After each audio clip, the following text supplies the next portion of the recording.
Assalamualaikum warahmatullahi wabarakatuh. Selamat datang di channel Hidup Bermakna. Bersama saya Laila yang akan membagikan kisah-kisah inspiratif yang bisa memberikan makna baru dalam kehidupan Anda. Mari kita simak bersama-sama kisah ini.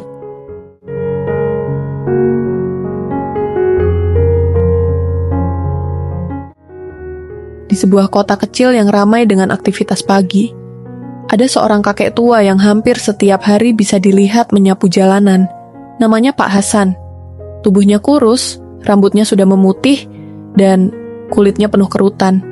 Meski begitu, tangan-tangannya masih kokoh menggenggam sapu lidi, membersihkan dedaunan kering dan sampah yang berserakan di pinggir jalan. Setiap pagi, Pak Hasan berangkat dari rumahnya yang kecil dan sederhana di pinggir kota. Rumah itu hampir roboh, dengan dinding dari papan kayu yang sudah mulai lapuk dan atap seng yang sering bocor saat hujan deras. Tapi entah kenapa, Pak Hasan selalu tampak bahagia. Bibirnya selalu tersenyum ramah pada siapa saja yang lewat. Di ujung jalan yang biasa Pak Hasan sapu, ada warung kopi kecil milik Bu Ratna. Bu Ratna sudah kenal Pak Hasan sejak lama. Setiap kali Pak Hasan selesai menyapu, dia sering duduk sebentar di warung itu untuk menyeruput segelas teh hangat yang disediakan Bu Ratna secara cuma-cuma. Pak Hasan, sampai kapan Bapak mau terus nyapu jalan kayak gini? Nggak capek, Pak? Tanya Bu Ratna suatu pagi. Pak Hasan hanya tersenyum sambil mengusap peluh di dahinya. Hidup itu bukan soal capek atau enggak, Bu Ratna. Yang penting, kita masih bisa bermanfaat buat orang lain. Jawabnya pelan. Bu Ratna menghela napas. Dia tahu kehidupan Pak Hasan jauh dari kata cukup, tapi lelaki tua itu selalu saja kelihatan lebih bahagia dibandingkan kebanyakan orang yang punya lebih banyak harta. Pak Hasan jarang bicara soal dirinya sendiri. Tetangga-tetangganya hanya tahu kalau dia hidup sendirian setelah istrinya meninggal puluhan tahun lalu.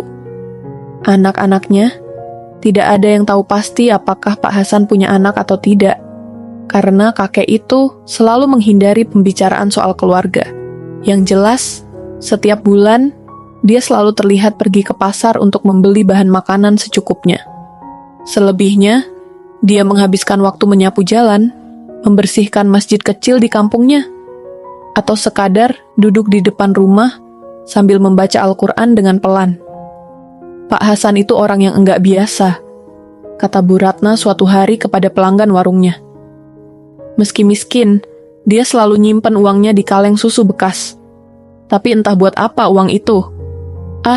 Paling juga buat keperluan hidup sehari-hari, jawab salah satu pelanggan sambil mengangkat bahu.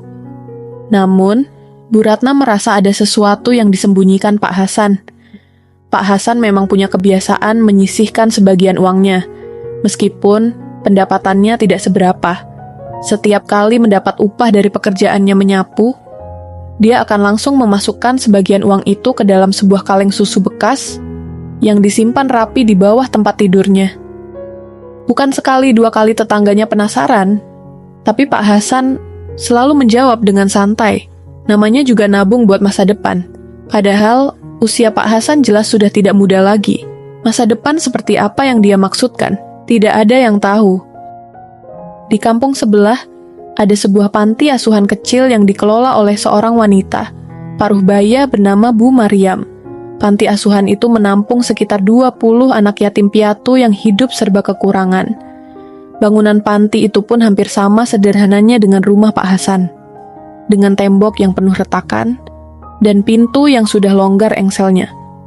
Bu Maryam sering berusaha mencari bantuan dari orang-orang di kampung untuk memenuhi kebutuhan anak-anak yatim di pantinya. Namun, bantuan yang datang tidak selalu cukup.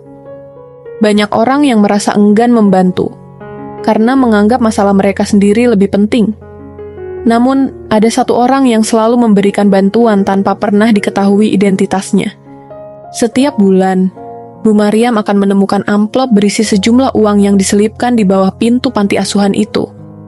Tidak ada nama, tidak ada pesan, hanya amplop coklat sederhana.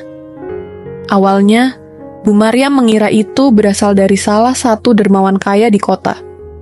Tapi, semakin lama, dia mulai curiga karena jumlahnya selalu pas, tidak besar, tapi juga tidak terlalu kecil. Sore itu, Pak Hasan pulang dari pekerjaannya dengan langkah gontai. Tubuhnya terasa lebih lelah dari biasanya.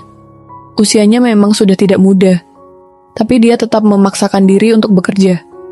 Sampai di rumah, dia membuka kaleng susu bekas yang selama ini dia gunakan untuk menyimpan uang tabungannya. Dengan tangan yang gemetar, dia menghitung uang receh dan lembaran-lembaran kecil yang sudah bertahun-tahun dia kumpulkan. Mungkin belum banyak, tapi semoga ini cukup buat mereka, gumam Pak Hasan pelan. Setelah memastikan jumlahnya, dia memasukkan uang itu ke dalam amplop coklat dan menulis sebuah pesan kecil di atasnya untuk kebahagiaan mereka yang tidak punya. Pak Hasan tahu hidupnya mungkin tidak akan lama lagi, tapi selama dia masih bisa bergerak, dia ingin terus membantu mereka yang membutuhkan. Pagi itu, matahari bersinar cerah dan udara terasa hangat. Pak Hasan berjalan pelan menuju jalan utama untuk memulai rutinitasnya. Sapu lidi di tangannya bergerak dengan ritme yang teratur, menyapu daun-daun kering yang berserakan di pinggir jalan. Tapi kali ini, langkahnya terasa lebih berat dari biasanya. Bukan hanya karena tubuhnya yang mulai lemah, tetapi juga karena pikirannya dipenuhi banyak hal. Sudah beberapa bulan ini, Pak Hasan merasakan tubuhnya tidak sekuat dulu. Sesekali dia batuk cukup keras, bahkan sampai harus berhenti sejenak untuk mengatur napas. Namun, dia selalu berpikir, masih ada yang perlu aku lakukan. Belum waktunya aku istirahat. Di tengah pikirannya yang melayang, seseorang memanggilnya dari kejauhan. Pak Hasan, tunggu sebentar. Suara itu milik Bu Ratna, yang berlari kecil mendekatinya sambil membawa termos berisi teh hangat. Bu Ratna, ada apa Bu? Tanya Pak Hasan sambil tersenyum tipis. Bu Ratna menyerahkan sebuah gelas plastik yang sudah diisi teh hangat dari termosnya. Ini buat Bapak. Saya lihat tadi pagi, Bapak kelihatan pucat. Jangan terlalu dipaksakan kerja keras, Pak. Pak Hasan menerima gelas itu dengan tangan gemetar. Terima kasih, Bu. Saya enggak apa-apa kok. Kalau saya berhenti kerja, siapa yang mau bersihin jalan ini? Bu Ratna terdiam. Dia ingin sekali menawarkan bantuan lebih, tapi dia tahu, Pak Hasan bukan orang yang mudah menerima bantuan. Kakek itu selalu merasa cukup dengan apa yang dimilikinya, meskipun orang lain tahu itu jauh dari cukup. Di kampung itu, ada seorang anak kecil bernama Arman, cucu dari Bu Ratna. Dia berusia sekitar 9 tahun, dan terkenal sangat penasaran dengan banyak hal. Suatu siang, Arman melihat Pak Hasan membawa sebuah amplop coklat yang tebal. Karena penasaran, dia mulai mengikuti Pak Hasan dari kejauhan. Dengan langkah kecilnya, Arman mencoba untuk tidak ketahuan. Pak Hasan tidak menyadari bahwa dia diikuti. Dia berjalan menuju sebuah panti asuhan di kampung sebelah, tempat Bu Maryam dan anak-anak yatim tinggal. Sesampainya di sana, Pak Hasan menengok ke kanan dan kiri untuk memastikan tidak ada yang melihatnya. Kenapa Pak Hasan kayak orang sembunyi-sembunyi, ya? Pikir Arman dalam hati. Pak Hasan dengan hati-hati menyelipkan amplop itu di bawah pintu panti asuhan, lalu pergi begitu saja. Arman mengernyitkan dahi, bingung dengan apa yang baru saja dilihatnya. Ketika Pak Hasan sudah cukup jauh, Arman mendekati pintu panti asuhan. Dia melihat amplop itu dan hampir saja memungutnya. Tetapi langkah Bu Maryam yang mendekat membuatnya panik. Ada apa, Arman? Tanya Bu Maryam dengan lembut. Arman cepat-cepat berlari sambil berteriak. Enggak apa-apa, Bu. Bu Maryam mengangkat alis, lalu mengambil amplop coklat itu. Dia membuka amplop tersebut dan menemukan uang di dalamnya. Bersama dengan secarik kertas bertuliskan, semoga ini bisa meringankan beban anak-anak di sini. Keesokan harinya, Arman menceritakan apa yang dia lihat kepada Bu Ratna. Nek, Pak Hasan itu kayaknya nyumbangin uang ke panti asuhan deh. Aku lihat sendiri dia selipin amplop di sana. Bu Ratna tertegun. Seketika ingatannya melayang ke banyak pertanyaan yang selama ini mengganggunya. Tabungan di kaleng susu bekas, kerja keras Pak Hasan yang tak kenal lelah, dan wajah bahagia Pak Hasan setiap kali selesai bekerja. Semuanya mulai masuk akal. Pak Hasan itu menyumbangkan tabungannya ke anak-anak yatim? Gumam Bu Ratna, setengah tidak percaya. Arman mengangguk dengan penuh semangat. Iya, Nek. Padahal rumahnya aja hampir roboh. Kenapa uangnya enggak dipakai buat dirinya sendiri? Bu Ratna tidak tahu harus menjawab apa. Ada rasa haru yang tiba-tiba memenuhi dadanya. Dia tidak menyangka, di tengah hidupnya yang serba kekurangan, Pak Hasan justru memikirkan orang lain lebih dari dirinya sendiri. Hari-hari berikutnya, kesehatan Pak Hasan semakin menurun. Suatu pagi, saat sedang menyapu jalan, tubuhnya mendadak lemas. Dia terhuyung-huyung dan hampir jatuh. Tetapi, seorang pengendara motor yang kebetulan lewat segera membantunya berdiri. "Pak, Bapak nggak apa-apa?" tanya pengendara itu cemas. Pak Hasan hanya mengangguk pelan. "Saya cuma capek sedikit. Terima kasih, Nak." Namun, setelah kejadian itu, banyak orang mulai memperhatikan kondisi Pak Hasan. Bahkan Bu Ratna sampai datang ke rumah Pak Hasan untuk membujuknya agar berhenti bekerja. "Pak Hasan, Bapak istirahat aja di rumah.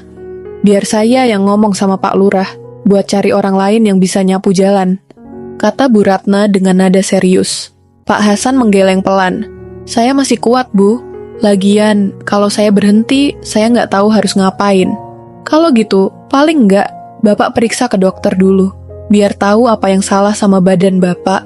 Pak Hasan tidak menjawab. Dia hanya tersenyum tipis, lalu menatap langit, seolah sedang berbicara dengan Tuhan. Malam itu, Pak Hasan duduk di depan rumahnya yang remang-remang. Di tangannya, ada amplop coklat yang sudah dia siapkan untuk anak-anak yatim di panti asuhan. Dia menatap amplop itu lama, lalu menghela napas berat. "Mungkin ini terakhir kalinya aku bisa ngasih sesuatu buat mereka," gumamnya pelan. Pak Hasan tahu waktunya tidak banyak. Tubuhnya sudah terlalu lemah untuk terus bekerja. Tapi meskipun begitu, dia merasa tenang. Baginya, hidup yang penuh makna adalah hidup yang dihabiskan untuk memberi, bukan menerima. Tanpa diketahui siapapun, malam itu Pak Hasan kembali pergi ke panti asuhan untuk menyampaikan amplop terakhirnya. Namun, langkahnya kali ini jauh lebih berat dari sebelumnya. Malam itu begitu sepi. Angin dingin meniup dedaunan, membawa suara gesekan lembut di jalanan kampung yang lengang. Pak Hasan berjalan perlahan, membawa amplop coklat yang sudah disiapkannya. Setiap langkah terasa berat, bukan hanya karena tubuhnya yang semakin lemah, tetapi juga karena hatinya penuh dengan rasa haru. "Ya Allah, kalau ini adalah kesempatan terakhirku, jadikanlah ini amal yang kau terima," bisik Pak Hasan dalam hati. Langkahnya terhenti di depan pintu panti asuhan. Dia merasakan detak jantungnya yang semakin lemah, tapi senyum kecil muncul di wajahnya. Dengan tangan yang bergetar, dia menyelipkan amplop itu di bawah pintu seperti biasanya. Namun, kali ini ada yang berbeda. Saat Pak Hasan hendak pergi, suara pintu berderit terdengar. Bu Maryam yang malam itu kebetulan belum tidur, membuka pintu dan melihat sosok tua yang berjalan pelan menjauh.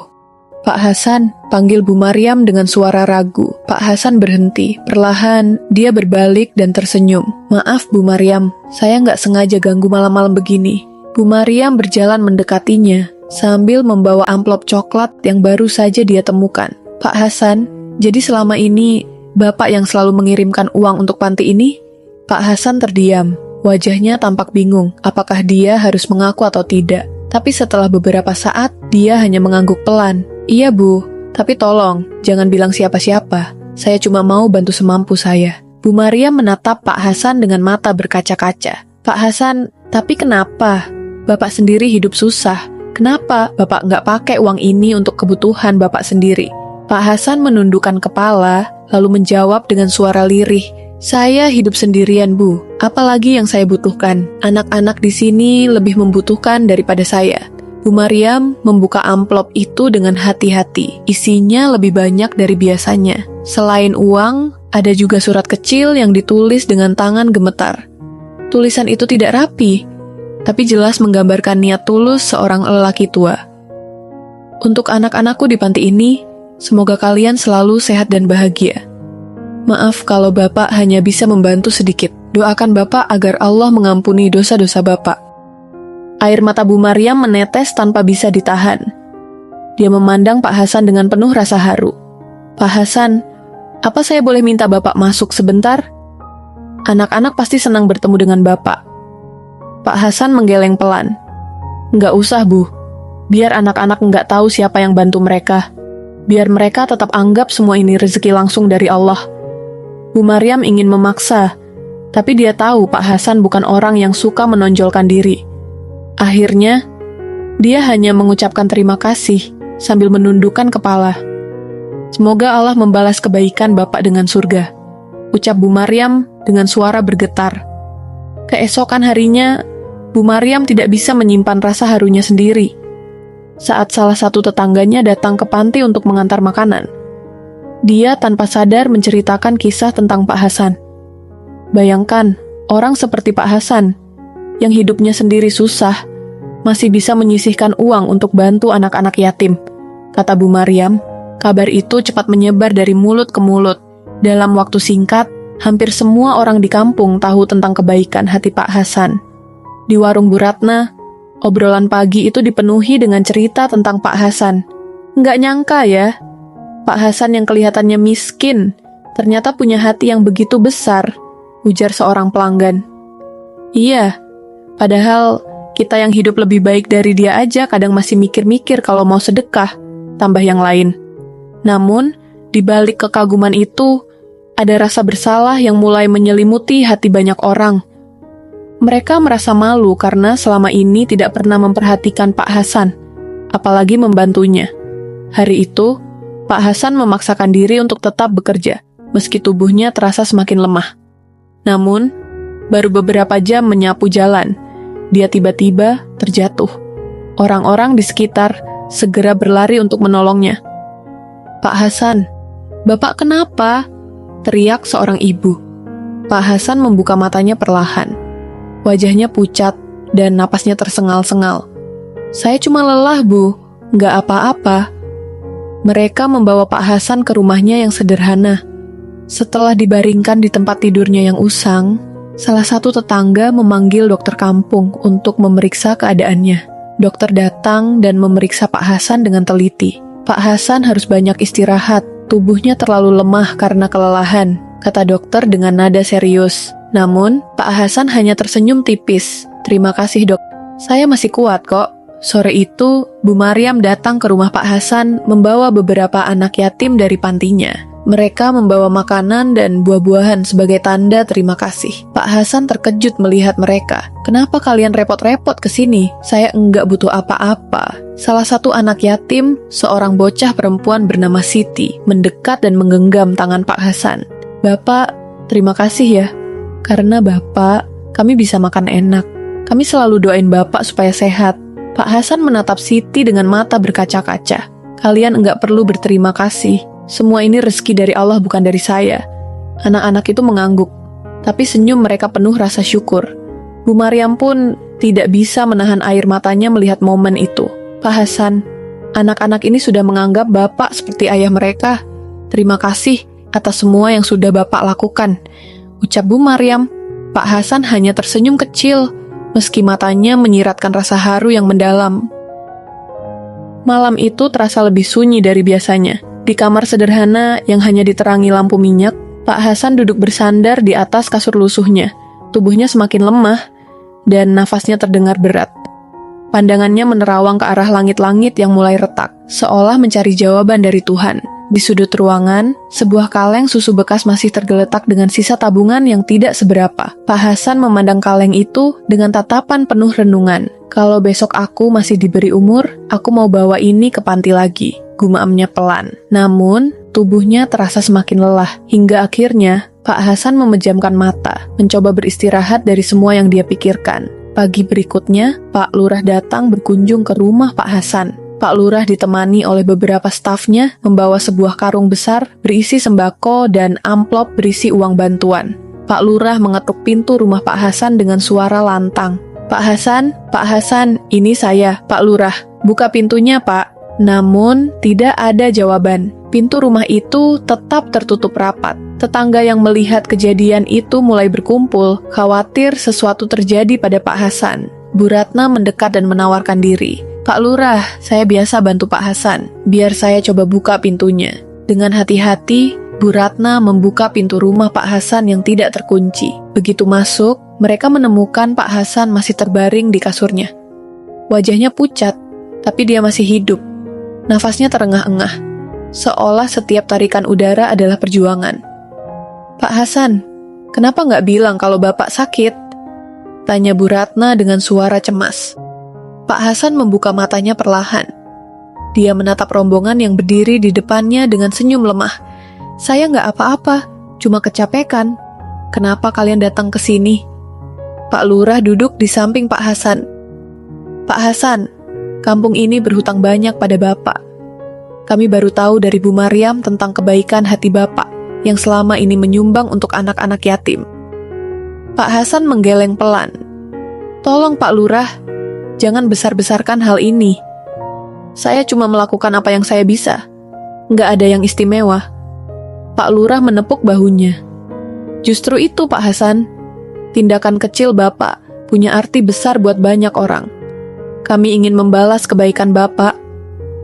Pak Lurah memerintahkan stafnya untuk meninggalkan sembako dan amplop uang di meja. Pak Hasan menolak dengan tegas. "Maaf Pak Lurah, saya nggak bisa terima ini. Berikan saja ke yang lebih membutuhkan." Tetangga yang mendengar percakapan itu tidak bisa menahan air mata. Mereka tidak menyangka, di tengah kekurangannya, Pak Hasan masih memikirkan orang lain lebih dari dirinya sendiri. Bu Ratna berlutut di samping kasur Pak Hasan. "Pak Hasan, jangan terlalu keras kepala. Ini bukan cuma bantuan dari Pak Lurah, tapi juga dari kami semua. Terimalah, Pak." Pak Hasan menatap Bu Ratna dengan senyum tipis.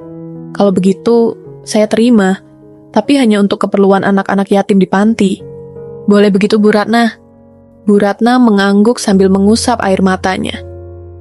"Apapun yang Bapak inginkan." Malam itu, tubuh Pak Hasan semakin lemah. Sebelum tidur, dia memanggil Bu Ratna yang masih berada di rumahnya untuk berjaga. "Bu Ratna, saya punya permintaan terakhir," ujar Pak Hasan dengan suara pelan. "Apa itu Pak Hasan?" "Insya Allah, saya akan jalankan." Pak Hasan menunjuk kaleng susu bekas di sudut ruangan. "Kaleng itu bawa ke panti asuhan besok pagi. Katakan pada Bu Maryam kalau itu tabungan terakhir saya untuk anak-anak di sana." Bu Ratna menangis sambil menggenggam tangan Pak Hasan. "Bapak jangan bicara seperti ini. Bapak akan baik-baik saja." Pak Hasan hanya tersenyum. "Semua orang punya waktunya, Bu. Kalau saya nggak bangun besok, tolong doakan saya." Subuh itu, Bu Ratna bangun lebih awal untuk menyiapkan makanan kecil buat Pak Hasan. Namun, ketika dia masuk ke kamar, tubuh Pak Hasan sudah tidak bergerak. Wajahnya terlihat damai, seolah dia pergi tanpa rasa sakit. Bu Ratna langsung berteriak memanggil tetangga. Dalam waktu singkat, rumah Pak Hasan dipenuhi orang-orang yang ingin memberikan penghormatan terakhir. Pak Hasan dimakamkan hari itu juga di pemakaman kampung. Tidak hanya warga kampung yang hadir, tetapi juga Bu Maryam dan anak-anak yatim dari panti asuhan. Banyak air mata yang tumpah di pemakaman itu, bukan hanya karena kehilangan Pak Hasan, tetapi juga karena inspirasi besar yang ditinggalkannya. Bu Maryam menerima kaleng susu bekas dari Bu Ratna sehari setelah pemakaman. Saat membukanya, mereka menemukan uang yang jumlahnya cukup besar untuk seseorang yang hidup sederhana seperti Pak Hasan. Di dalam kaleng itu juga ada selembar kertas kecil bertuliskan, "Anak-anakku, teruslah belajar dan jadi orang baik. Jangan lupa doakan Bapak, ya." Anak-anak panti membaca pesan itu dengan air mata berlinang. Salah satu dari mereka berkata, "Kita harus doakan Pak Hasan setiap hari. Dia sudah seperti ayah buat kita." Bu Maryam mengangguk sambil memeluk anak-anak itu. "Pak Hasan sudah pergi, tapi kebaikannya akan terus hidup melalui kalian." Sejak kepergian Pak Hasan, rumah sederhana tempatnya tinggal tak pernah sepi dari kunjungan warga kampung. Bu Ratna yang selama ini membantu Pak Hasan mengambil inisiatif membersihkan rumah itu dan menjaga barang-barang peninggalannya. Di salah satu sudut rumah, Bu Ratna menemukan buku catatan kecil yang terselip di bawah kasur. Ketika membukanya, ia menemukan tulisan tangan Pak Hasan yang sederhana tapi penuh makna. Dalam catatan itu, Pak Hasan mencatat semua hal kecil yang ingin dia lakukan untuk anak-anak yatim. Meskipun hanya berupa rencana sederhana seperti tabung Rp2.000 per hari, jangan bolong. Kalau ada rezeki lebih, beli sepatu untuk anak panti. Jangan lupa doakan mereka sehat dan bahagia. Bu Ratna tak kuasa menahan air mata membaca catatan itu. Ia membawa buku itu ke panti asuhan dan menyerahkannya kepada Bu Maryam. "Bu, ini tulisan tangan Pak Hasan. Saya pikir ini akan berarti buat anak-anak di sini." Bu Maryam memandang buku itu dengan penuh rasa haru. Pak Hasan tidak hanya memberi materi, tapi juga doa dan cinta untuk mereka. Kebaikannya lebih besar dari apapun. Seminggu setelah pemakaman Pak Hasan, warga kampung berkumpul di balai desa atas undangan Pak Lurah. Dalam pertemuan itu, Pak Lurah mengusulkan sebuah ide yang terinspirasi dari kebaikan Pak Hasan. Kita semua tahu bagaimana Pak Hasan telah memberi contoh tentang berbagi, meskipun dia hidup dalam kekurangan. Bagaimana jika kita membuat program tabungan Hasan? Kita kumpulkan dana dari setiap keluarga, meski hanya sedikit, untuk membantu panti asuhan dan orang-orang yang membutuhkan. Semua warga setuju dengan penuh semangat. Bahkan, beberapa yang sebelumnya tidak terlalu peduli dengan kegiatan sosial, mulai ikut serta. Bu Ratna menjadi ketua dari program ini, sementara Pak Lurah bertindak sebagai pengelolanya. Program itu berjalan dengan baik. Setiap minggu, warga berkumpul untuk menyerahkan tabungan mereka, yang kemudian disalurkan ke panti asuhan, dan kebutuhan warga kurang mampu lainnya. Mereka menamakan program itu Warisan Hasan. Di panti asuhan, perubahan besar terjadi. Anak-anak yatim yang sebelumnya hanya mengenal Pak Hasan sebagai kakek tua yang baik hati, mulai belajar tentang perjuangan dan ketulusan beliau. Bu Maryam mengajarkan mereka untuk selalu mendoakan Pak Hasan. Setiap malam, anak-anak itu berkumpul di ruang doa, mengangkat tangan mereka, dan mengucapkan doa sederhana, "Ya Allah, ampuni dosa-dosa kakek Hasan, lapangkan kuburnya, dan tempatkan beliau di surga bersama orang-orang yang Engkau cintai." Seiring waktu, beberapa anak yang mulai dewasa bahkan mengambil inspirasi dari kisah Pak Hasan untuk membangun hidup mereka. Siti, salah satu anak yatim yang dulu sering dibelikan buku oleh Pak Hasan, memutuskan untuk menjadi guru. "Aku ingin membantu anak-anak seperti kakek Hasan membantu aku," katanya. Sementara itu, Fadil, seorang anak yang pernah menerima sepatu dari Pak Hasan, bertekad menjadi seorang dokter. "Aku ingin menolong orang-orang yang membutuhkan, seperti kakek Hasan menolong aku," ujarnya penuh semangat. Suatu hari, Bu Maryam mengundang semua warga kampung untuk menghadiri acara doa bersama di panti asuhan. Acara itu digelar sebagai bentuk penghormatan kepada Pak Hasan yang telah meninggalkan jejak besar di hati banyak orang. Saat acara berlangsung, Bu Maryam membacakan catatan kecil Pak Hasan yang ditinggalkan Bu Ratna. Setiap kalimat yang dibaca menimbulkan rasa haru di hati semua orang. Beberapa warga menangis, termasuk Pak Lurah yang selama ini menganggap dirinya cukup peduli terhadap sesama. Tapi ternyata masih kalah jauh dibandingkan seorang kakek tukang sapu. Pak Hasan bukan hanya seorang penyapu jalan. Beliau adalah pelita di tengah kegelapan, ucap Pak Lurah dengan suara bergetar. Di akhir acara, seorang anak panti bernama Nabila maju ke depan dengan membawa selembar kertas. Dia membacakan surat yang dia tulis khusus untuk mengenang Pak Hasan.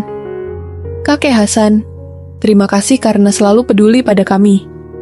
Kakek bilang, "Kakek tidak punya apa-apa, tapi sebenarnya kakek punya hati yang besar. Kami janji akan terus mendoakan kakek dan mencoba menjadi orang baik seperti kakek.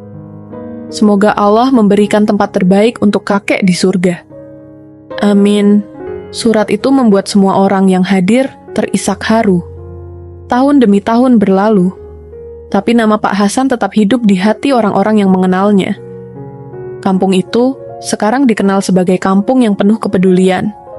Setiap tahun, mereka mengadakan acara Hari Kebaikan Hasan, di mana warga berkumpul untuk berbagi dengan sesama.